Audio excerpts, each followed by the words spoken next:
अपने लिए जिए तो जमाने में क्या जिए, रहता नाम उसी का जिसने की हो कुछ कुर्बानी। ਅੱਜ ਸ਼ਹੀਦ ਬਾਬਾ ਬੂਝਾ ਸਿੰਘ ਨੂੰ ਯਾਦ ਕਰਦੇ ਹਾਂ। ਉਹਨਾਂ ਦੇ 50ਵੇਂ ਸ਼ਹੀਦੀ ਦਿਵਸ ਤੇ ਇਸ ਵੀਡੀਓ ਰਾਹੀਂ ਉਹਨਾਂ ਬਾਰੇ ਕੁਝ ਕਹਿਣ ਜਾ ਰਿਹਾ ਹਾਂ। ਉਹਨਾਂ ਨੂੰ ਸ਼ਹੀਦ ਹੋਇਆਂ ਲਗਭਗ 50 ਵਰ੍ਹੇ ਹੋ ਰਹੇ ਹਨ। ਬੂਝਾ ਸਿੰਘ ਇੱਕ ਬਹੁਤ ਹੀ ਸਧਾਰਨ ਕਿਸਾਨ ਪਰਿਵਾਰ 'ਚ ਜਨਮੇ ਸਨ। ਉਹ ਇਰਾਦੇ ਦੇ ਬੜੇ ਪੱਕੇ ਤੇ ਇਨਕਲਾਬ ਨੂੰ ਆਦੇਸ਼ ਮੰਨ ਕੇ ਚੱਲਣ ਵਾਲੇ ਸਨ। ਸ਼ਹੀਦ ਬੂਝਾ ਸਿੰਘ ਦੇ ਜੀਵਨ ਦੇ ਉੱਤੇ ਇੱਕ ਅਸੀਂ ਅੱਜ ਸੰਖੇਪ ਝਾਤ ਮਾਰਾਂਗੇ। ਬੂਝਾ ਸਿੰਘ ਦਾ ਜਨਮ ਪਿਤਾ ਧਰਮ ਸਿੰਘ ਤੇ ਮਾਤਾ ਜੈ ਕੌਰ ਦੇ ਘਰ ਚੱਕ ਮਾਈ ਦਾਸ ਵਿਖੇ 1888 ਵਿੱਚ ਹੋਇਆ ਸੀ ਅਤੇ ਉਹਨਾਂ ਦਾ ਵਿਆਹ ਬੰਗਿਆਂ ਦੇ ਨੇੜੇ ਪਿੰਡ ਹੱਪੋਵਾਲ ਦੇ ਪੰਜਾਬ ਸਿੰਘ ਦੀ ਧੀ ਧਾਂਤੀ ਨਾਲ ਕੀਤਾ ਗਿਆ। ਬੂਝਾ ਸਿੰਘ ਨੇ ਮੁੱਢਲੀ ਸਿੱਖਿਆ ਨੇੜਲੇ ਪਿੰਡ ਪੱਦੀ ਸਾਧ ਦੇ ਡੇਰੇ ਤੋਂ ਹਾਸਲ ਕੀਤੀ। ਉਸਨੇ ਡੇਰੇ ਦੇ ਸੰਤ ਸੋਹਣ ਲਾਲ ਤੋਂ ਗੁਰਮੁਖੀ ਅਤੇ ਉਰਦੂ ਬੋਲੀਆਂ ਪੜ੍ਹਨੀਆਂ ਤੇ ਲਿਖਣੀਆਂ ਸਿੱਖੀਆਂ। ਉਹਨਾਂ ਵੇਲਿਆਂ 'ਚ ਸਕੂਲ ਬਹੁਤ ਦੂਰ ਦਰਾਡੇ ਜਾਂ ਬਹੁਤ ਹੀ ਘੱਟ ਗਿਣਤੀ ਵਿੱਚ ਹੁੰਦੇ ਸਨ। ਆਮ ਤੌਰ 'ਤੇ ਅੱਖਰੀ ਗਿਆਨ ਸਾਧਾਂ ਦੇ ਡੇਰਿਆਂ 'ਤੇ ਹੀ ਦਿੱਤਾ ਜਾਂਦਾ ਸੀ। ਡੇਰਿਆਂ ਦਾ ਵਾਤਾਵਰਨ ਧਾਰਮਿਕ ਹੋਣ ਕਰਕੇ ਸਿਖਾਂਦਰੂਆਂ ਨੂੰ ਧਰਮ ਦੀ ਸਿੱਖਿਆ ਵੀ ਦਿੱਤੀ ਜਾਂਦੀ। ਬੂਝਾ ਸਿੰਘ ਦਾ ਜੀਵਨ ਵੀ ਇੱਕ ਧਾਰਮਿਕ ਜੀਵਨ ਸੀ ਤੇ ਬੂਝਾ ਸਿੰਘ ਨੇ ਗੁਰੂ ਗ੍ਰੰਥ ਦੀ ਬੀੜ ਅੰਮ੍ਰਿਤਸਰੋਂ ਲਿਆ ਕੇ ਘਰ ਦੇ ਇੱਕ ਵੱਖਰੇ ਕੋਠੇ ਵਿੱਚ ਰੱਖ ਲਈ। ਉਹ ਨਿੱਤ ਦਿਨ ਗੁਰੂ ਗ੍ਰੰਥ ਸਾਹਿਬ ਦਾ ਪ੍ਰਕਾਸ਼ ਕਰਦਾ ਅਤੇ ਗੁਰਬਾਣੀ ਪੜ੍ਹ ਕੇ ਘਰ ਦੇ ਜੀਆਂ ਨੂੰ ਅਤੇ ਪਿੰਡ ਦੇ ਲੋਕਾਂ ਨੂੰ ਵੀ ਸੁਣਾਉਂਦਾ। ਇਸ ਤਰ੍ਹਾਂ ਉਹ ਸਿੱਖੀ ਰਹਿਤ ਮਰਿਆਦਾ ਜਾਂ ਕਹਿ ਲਓ ਕਿ ਸਿੱਖੀ ਸਰੂਪ ਦੇ ਵਿੱਚ ਆਪਣਾ ਜੀਵਨ ਗੁਜ਼ਾਰ ਰਿਹਾ ਸੀ। ਵਿਆਹ ਤੋਂ ਬਾਅਦ ਉਹਨਾਂ ਦੇ ਘਰ 2 ਬੇਟੀਆਂ ਨੇ ਵੀ ਜਨਮ ਲਿਆ। ਘਰ ਦੀ ਆਰਥਿਕ ਹਾਲਤ ਤਾਂ ਪਹਿਲਾਂ ਹੀ ਬਹੁਤ ਪਤਲੀ ਤੇ ਮੰਦ ਹਾਲ ਸੀ ਤੇ ਹੁਣ ਪਰਿਵਾਰ ਦੇ ਵਧਣ ਨਾਲ ਹੋਰ ਆਰਥਿਕ ਵਸੀਲਿਆਂ ਦੀ ਵੀ ਲੋੜ ਪੈਣੀ ਸੀ। ਘਰ ਦੇ ਭੈੜੇ ਆਰਥਿਕ ਹਾਲਾਤਾਂ ਨੂੰ ਮੱਦੇ ਨਜ਼ਰ ਰੱਖਦੇ ਹੋਏ ਬੂਝਾ ਸਿੰਘ ਨੇ ਵਿਦੇਸ਼ ਜਾਣ ਦਾ ਫੈਸਲਾ ਕੀਤਾ। ਘਰ ਦੇ ਭੈੜੇ ਆਰਥਿਕ ਹਾਲਾਤਾਂ ਦੇ ਕਾਰਨ ਘਰ ਦੇ ਵਿੱਚ ਕਲੇਸ਼ ਵੀ ਰਹਿੰਦਾ ਸੀ ਕਿ ਬੂਝਾ ਸਿੰਘ ਦਾ ਪਿਤਾ ਧਰਮ ਸਿੰਘ ਇਸ ਗੱਲ ਤੋਂ ਹਮੇਸ਼ਾ ਹੀ ਖਫਾ ਰਹਿੰਦਾ ਕਿਉਂਕਿ ਉਸ ਦਾ ਪੁੱਤ ਬੂਝਾ ਸਿੰਘ ਧਾਰਮਿਕ ਕਾਰਜਾਂ ਵਿੱਚ ਜ਼ਿਆਦਾ ਧਿਆਨ ਦਿੰਦਾ ਅਤੇ ਘਰੇਲੂ ਕੰਮਾਂ 'ਚ ਘੱਟ।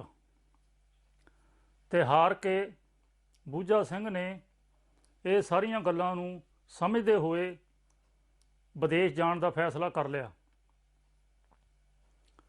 ਉਹ ਸੰਨ 1929 ਨੂੰ ਚੱਕ ਮਾਈ ਦਾਸ ਤੋਂ ਤੁਰਿਆ ਅਤੇ ਰਸਤੇ ਦੀਆਂ ਔਕੜਾਂ ਤੇ ਪਰੇਸ਼ਾਨੀਆਂ ਝੱਲਦਾ ਹੋਇਆ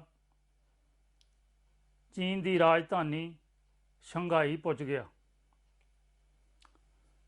ਜੇ ਅਸੀਂ ਇਸ ਨੂੰ ਧਿਆਨ ਨਾਲ ਦੇਖੀਏ ਤਾਂ ਇੱਥੋਂ ਹੀ ਉਸ ਦੀ ਸਿਰੜ ਤੇ ਪੱਕੇ ਇਰਾਦੇ ਦੀ ਕਹਾਣੀ ਸ਼ੁਰੂ ਹੁੰਦੀ ਆ।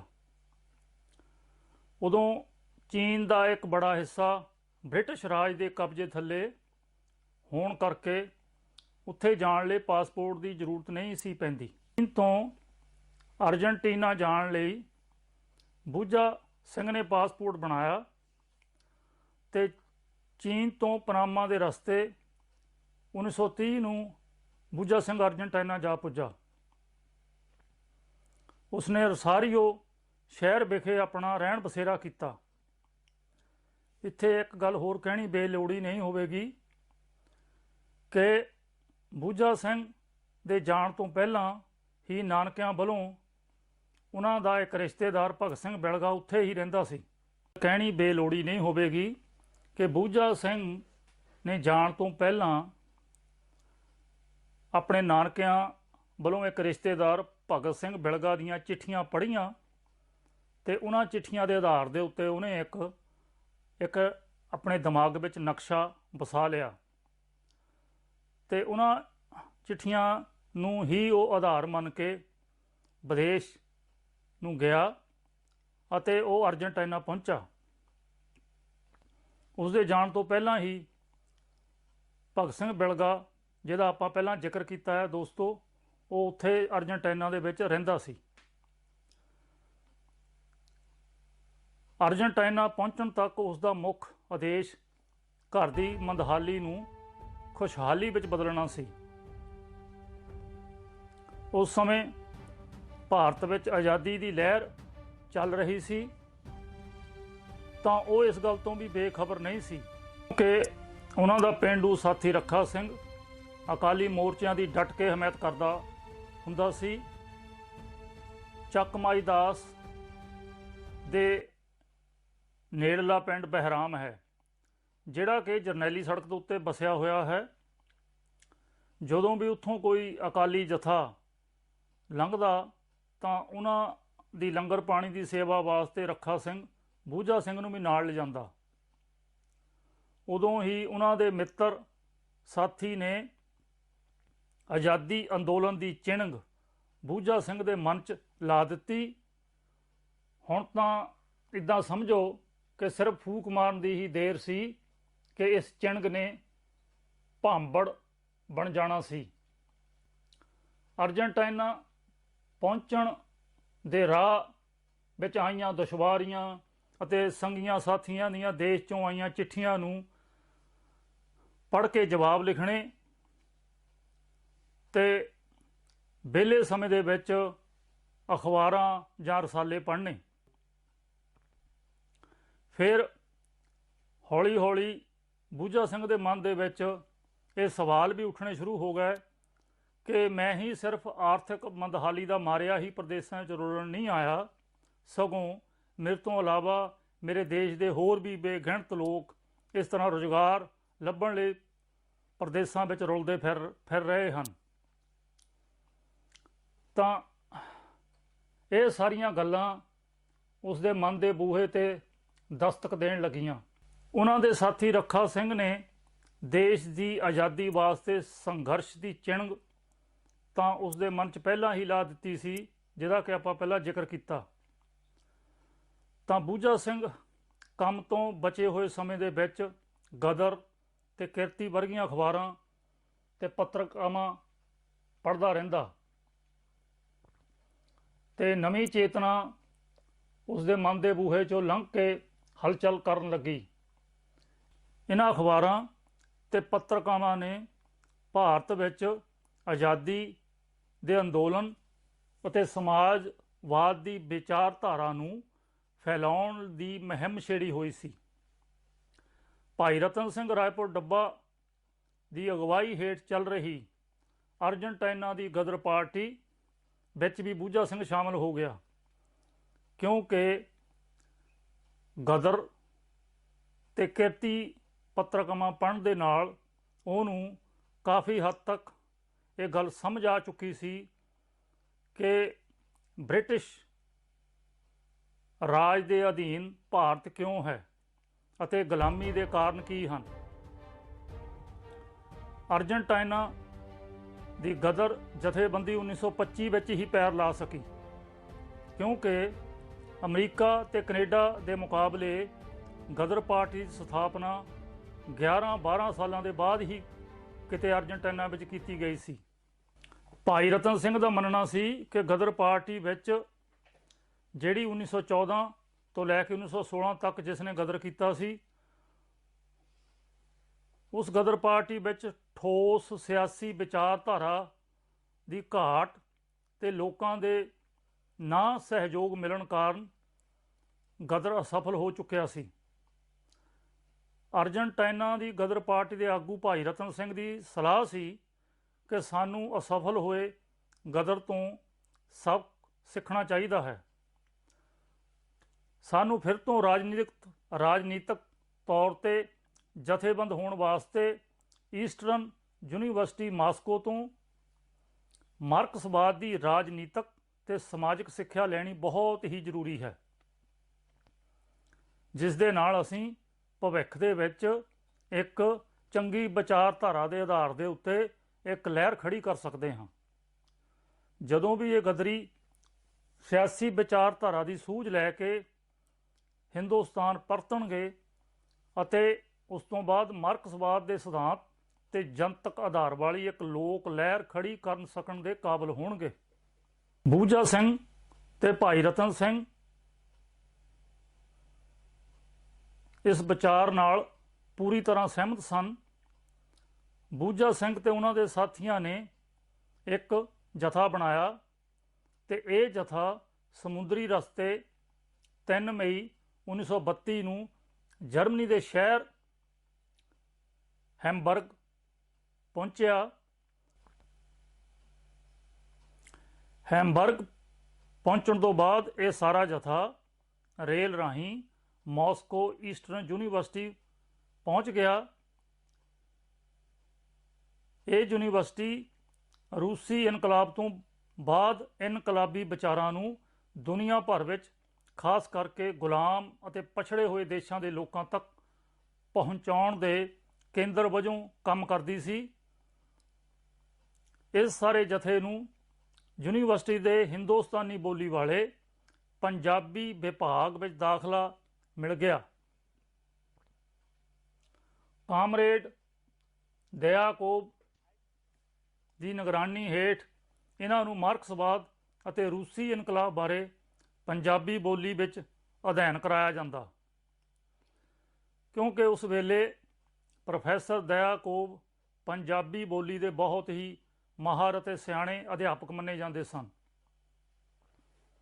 ਬੂਝਾ ਸਿੰਘ ਤੇ ਉਹਨਾਂ ਦੇ ਸਾਥੀਆਂ ਨੂੰ ਇਨਕਲਾਬ ਤੋਂ ਬਾਅਦ ਹੋਈ ਰੂਸ ਦੀ ਉਸਾਰੀ ਨੂੰ ਵੀ ਅੱਖੀ ਦੇਖਣ ਦਾ ਮੌਕਾ ਮਿਲਿਆ ਤੇ ਉਹ ਸਾਰੇ ਇਸ ਤਰ੍ਹਾਂ ਦਾ ਸਮਾਜਿਕ ਜੀਵਨ ਅਤੇ ਉਸਾਰੀ ਦਾ ਸੁਪਨਾ ਲੈ ਕੇ 1934 ਨੂੰ ਚੀਨ ਦੇ ਰਸਤੇ ਹਿੰਦੁਸਤਾਨ ਪਰਤ ਆਏ। ਇਹਨਾਂ ਗਦਰੀਆਂ ਨੇ ਆਪਣੀਆਂ ਜਥੇਬੰਦੀ ਦੀਆਂ ਯੋਜਨਾ ਮੁਤਾਬਿਕ ਭਾਰਤ ਦੇ ਵੱਖ-ਵੱਖ ਹਿੱਸਿਆਂ 'ਚ ਜ਼ਿੰਮੇਵਾਰੀਆਂ ਵੀ ਸੰਭਾਲ ਲਈਆਂ। ਗਦਰ ਪਾਰਟੀ ਵੱਲੋਂ ਭਾਰਤ ਅੰਦਰ ਕਮਿਊਨਿਸਟ ਜਥੇਬੰਦੀ ਬਣਾਉਣ ਦੀਆਂ ਸਰਗਰਮੀਆਂ ਤਾਂ ਪਹਿਲਾਂ ਹੀ 1926 ਤੋਂ ਸ਼ੁਰੂ ਕੀਤੀਆਂ ਗਈਆਂ ਸਨ। ਇੱਥੇ ਦੇਸ਼ਾਂ 'ਚ ਕਿਰਤੀ ਅਖਬਾਰ ਤੇ ਜਥੇਬੰਦੀ ਦੀ ਉਸਾਰੀ ਹੋਈ ਸੀ।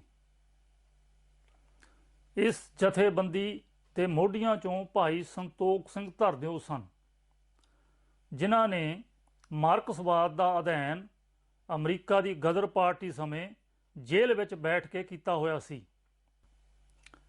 ਸੰਤੋਖ ਸਿੰਘ ਧਰਦਿਓ ਅਤੇ ਉਸ ਦੇ ਸਾਥੀਆਂ ਨੇ ਪੰਜਾਬ ਵਿੱਚ ਮਾਰਕਸਵਾਦ ਨੂੰ ਇਤਿਹਾਸਕ ਵਿਰਸੇ ਨਾਲ ਜੋੜ ਕੇ ਜਥੇਬੰਦੀ ਦਾ ਨਾਮ ਕਿਰਤੀ ਰੱਖਿਆ ਅਤੇ ਅਖਬਾਰ ਵੀ ਇਸੇ ਨਾਮ ਹੇਠ ਪ੍ਰਕਾਸ਼ਿਤ ਕੀਤਾ।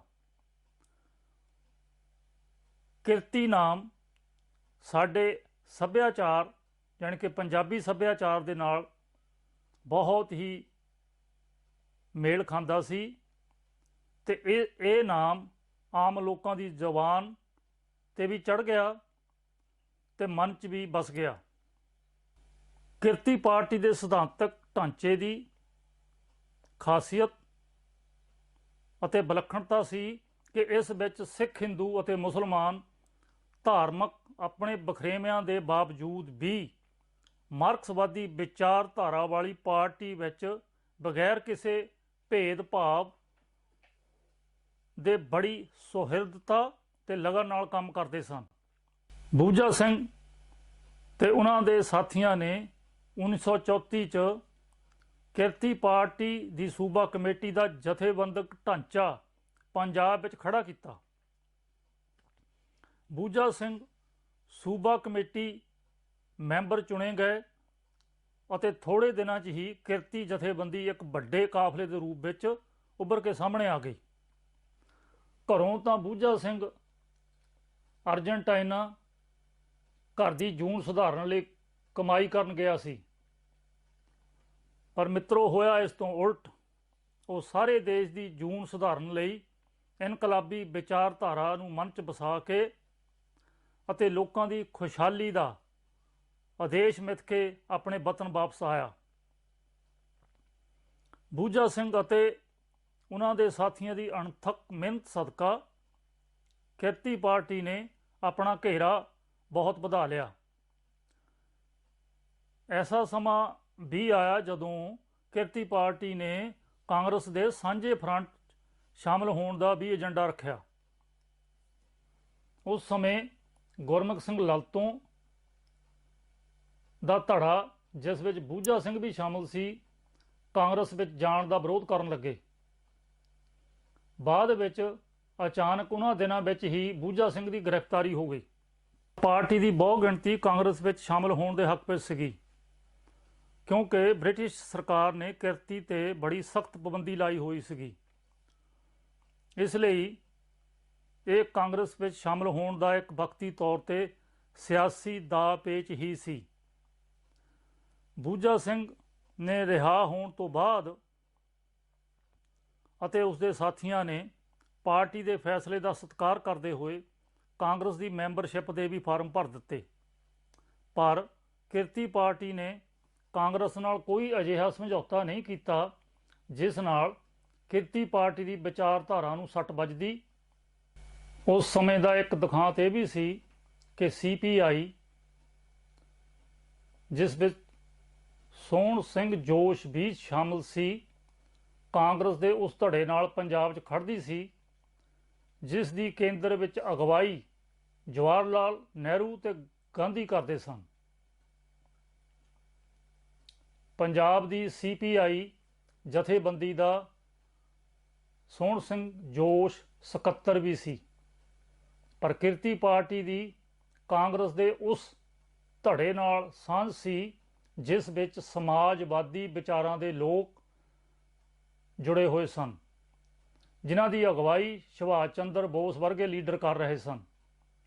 ਇੱਕ ਐਸਾ ਸਮਾਂ ਵੀ ਆਇਆ ਜਦੋਂ ਕਿਰਤੀ ਪਾਰਟੀ ਨੇ ਸੁਭਾਸ਼ ਚੰਦਰ ਬੋਸ ਨੂੰ ਰੂਸ ਪਹੁੰਚਾਉਣ ਦਾ ਪ੍ਰਬੰਧ ਕੀਤਾ ਅਤੇ ਬੂਝਾ ਸਿੰਘ ਤੇ ਹਰਬੰਸ ਸਿੰਘ ਕਰਨਾਣਾ ਦੀ ਡਿਊਟੀ ਲਗਾਈ ਕਿ ਉਹ ਸੁਭਾਸ਼ ਚੰਦਰ ਬੋਸ ਨੂੰ ਮਿਲਣ ਕਲਕੱਤੇ ਜਾ ਕੇ, ਪਰ ਕਿਸੇ ਵਜ੍ਹਾ ਕਾਰਨ ਬੂਝਾ ਸਿੰਘ ਤੇ ਹਰਬੰਸ ਸਿੰਘ ਕਰਨਾਣਾ ਸੁਭਾਸ਼ ਚੰਦਰ ਬੋਸ ਨੂੰ ਕਲਕੱਤੇ ਜਾ ਕੇ ਮਿਲ ਨਹੀਂ ਸਕੇ। ਪਰ ਫਿਰ ਵੀ ਕਿਰਤੀ ਪਾਰਟੀ ਨੇ ਅਛਰ ਸਿੰਘ ਸ਼ੀਨਾ ਤੇ ਰਾਮ ਕਿਸ਼ਨ ਵਰਗੇ ਕਾਮਰੇਡਾਂ ਦੀ ਡਿਊਟੀ ਲਗਾਈ ਹੋਈ ਸੀ ਕਿ ਉਹ ਸੁਭਾਸ਼ ਚੰਦਰ ਬੋਸ ਨੂੰ रूस पहुंचाने विच मदद करन। कीर्ति किसान पार्टी, सेक्रेटरी कीर्ति किसान पार्टी मियां अकबर शाह पुलिस के अंदेशे से नहीं आ पाए, मुझको भेजा आपका हालचाल पूछने के लिए। अब तक तो अच्छी कट गई, पर अब मुझे आगे जाने का इंतजार है। पर अब मुझे काबुल और वहां से सोवियत रूस तक ले जाने का क्या इंतजाम हुआ है? तशरीफ रखिए, अभी तो आप आ ही रहे हैं, वो भी हो जाएगा। हो जाएगा। देखिए, हफ्ते भर में खबर फैल जाएगी कि मैं कलकत्ते से निकल चुका हूं। उससे पहले पहले मेरा रूस पहुंचना बेहद जरूरी है। आपने पार्टी की तरफ से किसी को मॉस्को भेजा है कि नहीं? भेजा था, कॉमरेड राम किशन और सरदार अचर सिंह चीमा को भेजा था, मगर वो ऐसा हुआ कि यहाँ आते ही मुझे पता लगा कि अमू दरिया पार करते वक्त कॉमरेड राम किशन डूब गया और सरदार अचर सिंह चीमा को रूसी सरहदी पुलिस ने गिरफ्तार कर लिया। यानी अभी तक रूसियों से कांटेक्ट ही नहीं हुआ? हो जाएगा सुभाष बाबू। कीर्ति किसान पार्टी के कॉमरेड भगत राम तलवार का रूसियों से बड़ा अच्छा राब्ता है, वही आपको काबुल और वहां से मास्को ले जाएगा। ना ना ना ना ना, अरे मैंने तो पूरे गांव वालों को बोल दिया है कि मैं जा रहा हूं कॉमरेड बोस के साथ मास्को। क्या आपने सारे गांव को बता दिया? और किस किस को पता है कि सुभाष बोस यहां है? ये तो अंडरग्राउंड का तरीका नहीं हुआ कॉमरेड। इस घटना तो बाद ਦਿਓਲੀ कैंप जेल की नज़रबंदी समय ਬੂਝਾ ਸਿੰਘ ਤੇ ਉਹਨਾਂ ਦੇ ਸਾਥੀਆਂ ਨੇ ਕਮਿਊਨਿਸਟਾਂ ਤੇ ਕਿਰਤੀਆਂ ਵਿਚਾਲੇ ਸਮਝੌਤਾ ਕਰਾਉਣ ਦੇ ਵੀ ਯਤਨ ਕੀਤੇ। ਉਸ ਸਮੇਂ ਦੂਸਰਾ ਮਹਾਯੁੱਧ ਸ਼ੁਰੂ ਹੋ ਚੁੱਕਾ ਸੀ। ਇਹ ਗੱਲ ਸਨ 1939 ਦੀ ਹੈ, ਜਦੋਂ ਸਰਕਾਰ ਨੇ ਅੰਦਰੂਨੀ ਖਤਰੇ ਨੂੰ ਭਾਂਪਦੇ ਹੋਏ ਸਾਰੀਆਂ ਇਨਕਲਾਬੀ ਜਥੇਬੰਦੀਆਂ ਦੇ ਕਾਰਕੁਨਾਂ ਨੂੰ ਫੜ ਕੇ ਰਾਜਸਥਾਨ ਦੇ ਦਿਉਲੀ ਕੈਂਪ ਦੀ ਜੇਲ੍ਹ ਵਿੱਚ ਨਜ਼ਰਬੰਦ ਕਰ ਦਿੱਤਾ। ਕਿਰਤੀਆਂ ਨੇ ਕਮਿਊਨਿਸਟ ਪਾਰਟੀ CPI ਦੀ ਅਗਵਾਈ ਹੇਠ 1943 ਤੋਂ ਲੈ ਕੇ 1945 ਤੱਕ ਕੰਮ ਕੀਤਾ। CPI ਕਿਰਤੀ ਦੇ ਆਗੂਆਂ ਅਤੇ ਵਰਕਰਾਂ ਨਾਲ ਵਿਰੋਧੀ ਧਿਰ ਵਾਲਾ ਸਲੂਕ ਕਰਦੀ ਸੀ। ਪੰਜਾਬ ਦੀ CPI ਦੇ ਸੂਬਾ ਸਕੱਤਰ ਸੋਹਣ ਸਿੰਘ ਜੋਸ਼ ਤੇ ਉਸਦੇ ਸਾਥੀ ਹਮੇਸ਼ਾ ਹੀ ਕਿਰਤੀਆਂ ਨੂੰ ਸੁਧਾਰਨ ਦੀ ਰੱਟ ਲਾਈ ਰੱਖਦੇ ਅਤੇ ਇਹ ਵੀ ਕਹਿੰਦੇ ਰਹਿੰਦੇ ਕਿ ਇਹ ਤਾਂ ਪੇਂਡੂ ਹਨ, ਇਹਨਾਂ ਨੂੰ ਕੋਈ ਬਹੁਤੀ ਸੂਝ ਨਹੀਂ ਹੈ ਮਾਰਕਸਵਾਦ ਦੀ। ਇਸ ਵਾਕਿਆ ਤੋਂ ਸਪਸ਼ਟ ਹੋ ਜਾਂਦਾ ਹੈ ਕਿ ਕਮਿਊਨਿਸਟ ਤੇ ਕਿਰਤੀ ਪਾਰਟੀ ਵਿਚਾਲੇ ਰਸਮੀ ਸਮਝੌਤਾ ਹੀ ਹੋਇਆ ਸੀ। ਬੂਝਾ ਸਿੰਘ ਹੁਣਾਂ ਨੂੰ ਕਿਰਤੀ ਪਾਰਟੀ ਦੀ ਵਿਚਾਰਧਾਰਾ ਅਨੁਸਾਰ ਚੰਗੀ ਤਰ੍ਹਾਂ ਕੰਮ ਵੀ ਨਹੀਂ ਸੀ ਕਰਨ ਦਿੱਤਾ ਜਾਂਦਾ। ਇੱਥੋਂ ਤੱਕ ਕਿ ਬੂਝਾ ਸਿੰਘ ਨੂੰ CPI ਨੇ ਏਕਤਾ ਵਿਰੋਧੀ ਵਜੋਂ ਪ੍ਰਚਾਰਿਆ। ਦੇਸ਼ ਦੀ ਅਖੌਤੀ ਆਜ਼ਾਦੀ, ਬ੍ਰਿਟਿਸ਼ ਹਾਕਮਾਂ ਦਾ ਭਾਰਤ ਨੂੰ ਛੱਡਣ ਦਾ ਸਮਾਂ ਵੀ ਆ ਗਿਆ। ਉਸ ਸਮੇਂ ਸੱਤਾ ਦੇ ਭੁੱਖੇ ਆਗੂਆਂ ਦੇ ਸਵਾਰਥ ਕਾਰਨ ਇਹ ਅਖੌਤੀ ਆਜ਼ਾਦੀ 10 ਲੱਖ ਲੋਕਾਂ ਦੀਆਂ ਜਾਨਾਂ ਅਤੇ ਮਾਲੀ ਨੁਕਸਾਨ ਕਰਵਾ ਕੇ ਹਿੰਦੁਸਤਾਨੀਆਂ ਨੂੰ ਹਾਸਲ ਹੋਈ। ਜਦੋਂ ਮੁਸਲਿਮ ਲੀਗ ਨੇ ਪਾਕਿਸਤਾਨ ਬਣਾਉਣ ਦੀ ਮੰਗ ਉਠਾਈ ਸੀ ਤਾਂ CPI ਨੇ ਇਸ ਦੇ ਹੱਕ ਵਿੱਚ ਫੈਸਲਾ ਦਿੱਤਾ ਸੀ। ਇਸ ਫੈਸਲੇ ਨੇ CPI ਦੇ ਮੱਥੇ ਤੇ ਨਾ ਮਿਟਣ ਵਾਲਾ ਇਤਿਹਾਸਕ ਕਲੰਕ ਪੋਚ ਦਿੱਤਾ। ਹਿੰਦੁਸਤਾਨ ਦੇ ਇਤਿਹਾਸ ਵਿੱਚ 1947 ਦਾ ਵਰ੍ਹਾ ਕਾਲੇ ਇਤਿਹਾਸਕ ਸਮੇਂ ਵਜੋਂ ਜਾਣਿਆ ਜਾਵੇਗਾ। ਧਾਰਮਿਕ ਅਸਥਾਨਾਂ ਤੇ ਖੜੇ ਹੋ ਕੇ ਤੇ ਸਰਬੱਤ ਦਾ ਭਲਾ ਮੰਗਣ ਵਾਲੇ ਪੰਜਾਬੀਆਂ ਨੇ ਜਨੂਨੀ ਤੇ ਖੂੰਖਾਰ ਬਣ ਕੇ ਵਹਿਸ਼ਤ ਦੀਆਂ ਸਾਰੀਆਂ ਹੱਦਾਂ ਉਸ ਵੇਲੇ ਪਾਰ ਕੀਤੀਆਂ ਅਤੇ ਬੇਸਹਾਰਾ ਧੀਆਂ ਭੈਣਾਂ ਦੀਆਂ ਇੱਜ਼ਤਾਂ ਲੁੱਟੀਆਂ ਤੇ ਹੋਰ ਲੁੱਟਮਾਰ ਕੀਤੀ। ਉਸ ਸਮੇਂ ਬੂਝਾ ਸਿੰਘ ਨੂੰ ਧਰਮ ਤੇ ਧਾਰਮਿਕ ਸਥਾਨ ਬਹੁਤ ਹੀ ਬੁਰੇ ਲੱਗੇ ਤੇ ਉਹਨੂੰ ਸਮਝ ਆਈ ਕਿ ਇਹ ਧਰਮ ਹਮੇਸ਼ਾ ਹੀ ਰਾਜਨੀਤਿਕ ਹੱਥਾਂ ਦੀ ਖੇਡ ਬਣਿਆ ਰਿਹਾ ਹੈ।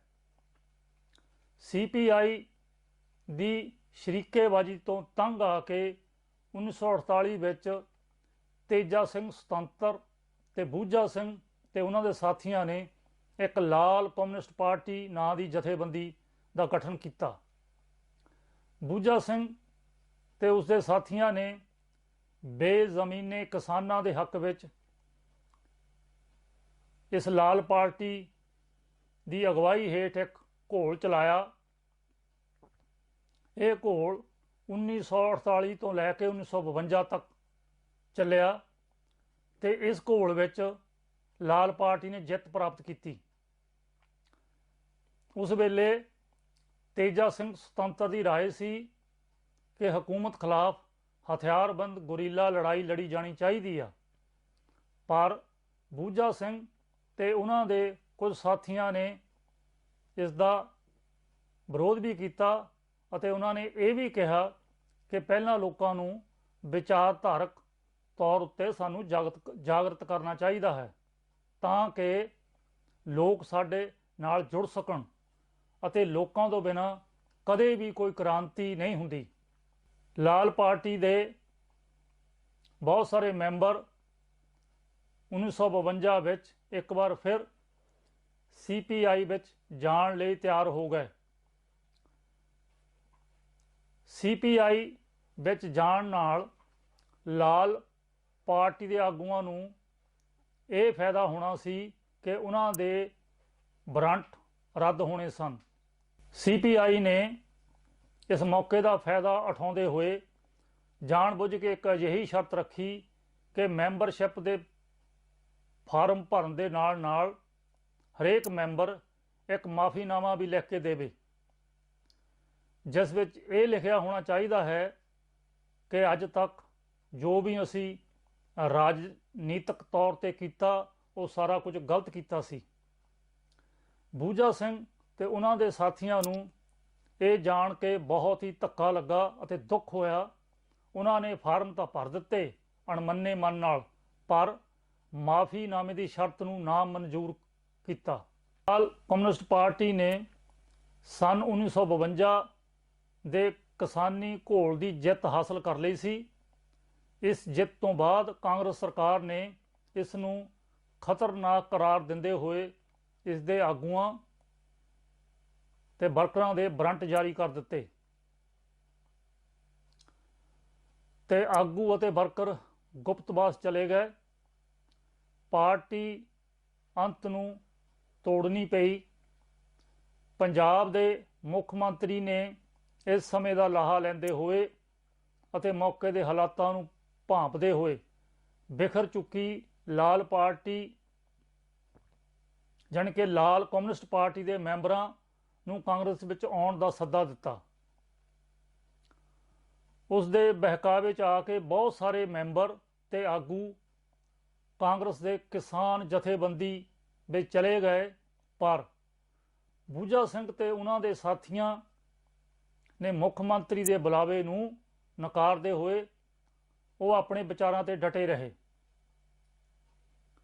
ਬੂਝਾ ਸਿੰਘ ਨੂੰ ਜੇਲ੍ਹਾਂ ਦੇ ਤਸ਼ੱਦਦ ਨੇ ਇੰਨਾ ਪਰੇਸ਼ਾਨ ਨਹੀਂ ਕੀਤਾ, ਨਾ ਹੀ ਤਕਲੀਫ ਦਿੱਤੀ ਹੋਣੀ ਆ ਜਿਤਨੀ ਕਿ ਉਹਨੂੰ ਟੁੱਟ ਚੁੱਕੀ ਲਾਲ ਪਾਰਟੀ ਦੀ ਲੀਡਰਸ਼ਿਪ ਨੇ ਉਸ ਨੂੰ ਜਥੇਬੰਦੀ ਤੋਂ ਵਾਂਝਾ ਕਰਕੇ ਦਿੱਤੀ। ਹਾਰ ਕੇ ਉਹਨਾਂ ਨੂੰ ਘਰੀ ਪਰਤਣਾ ਪਿਆ।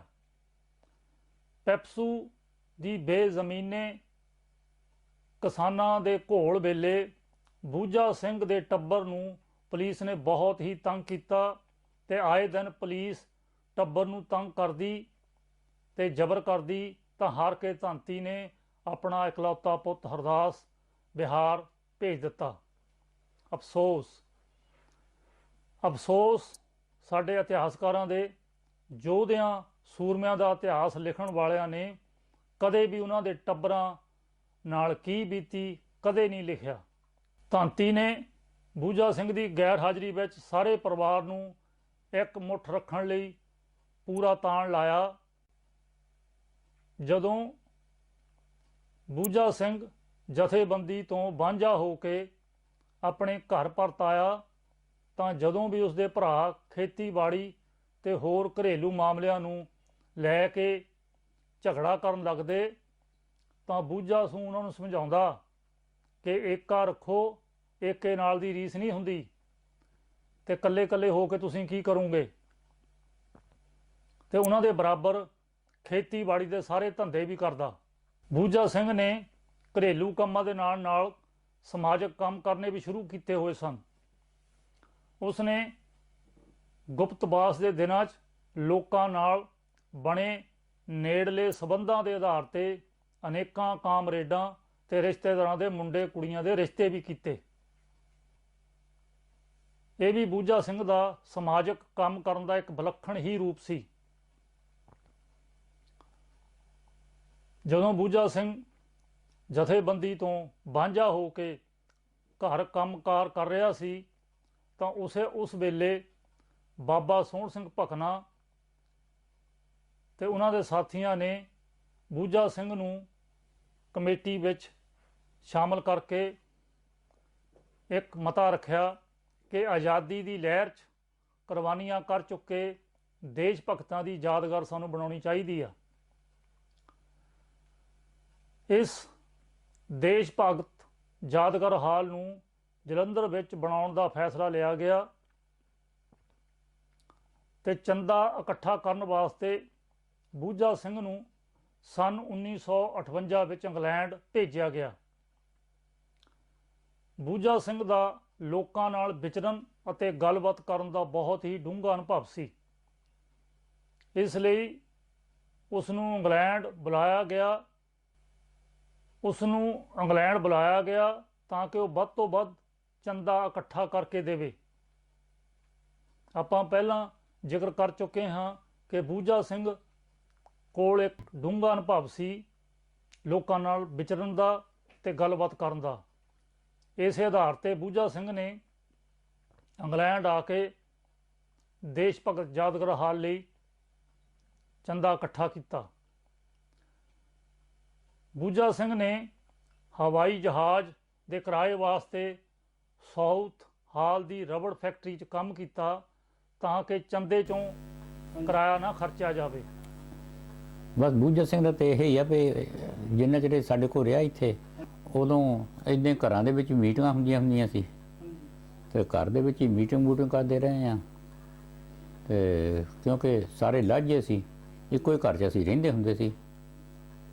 ਉਹ ਗਿਆ ਉਹਨਾਂ ਦੇ ਨਾਲ, ਬੂਝਾ ਸਿੰਘ ਦੇ ਨਾਲ ਨਾ ਉਹਨਾਂ ਨਾਲ ਬਾਬਾ ਗੁਰੂ ਸਿੰਘ ਨਾਲ, ਤੇ ਫਿਰ ਮੁੜ ਕੇ ਉਹ ਆਇਆ ਹੀ ਨਹੀਂ। ਫਿਰ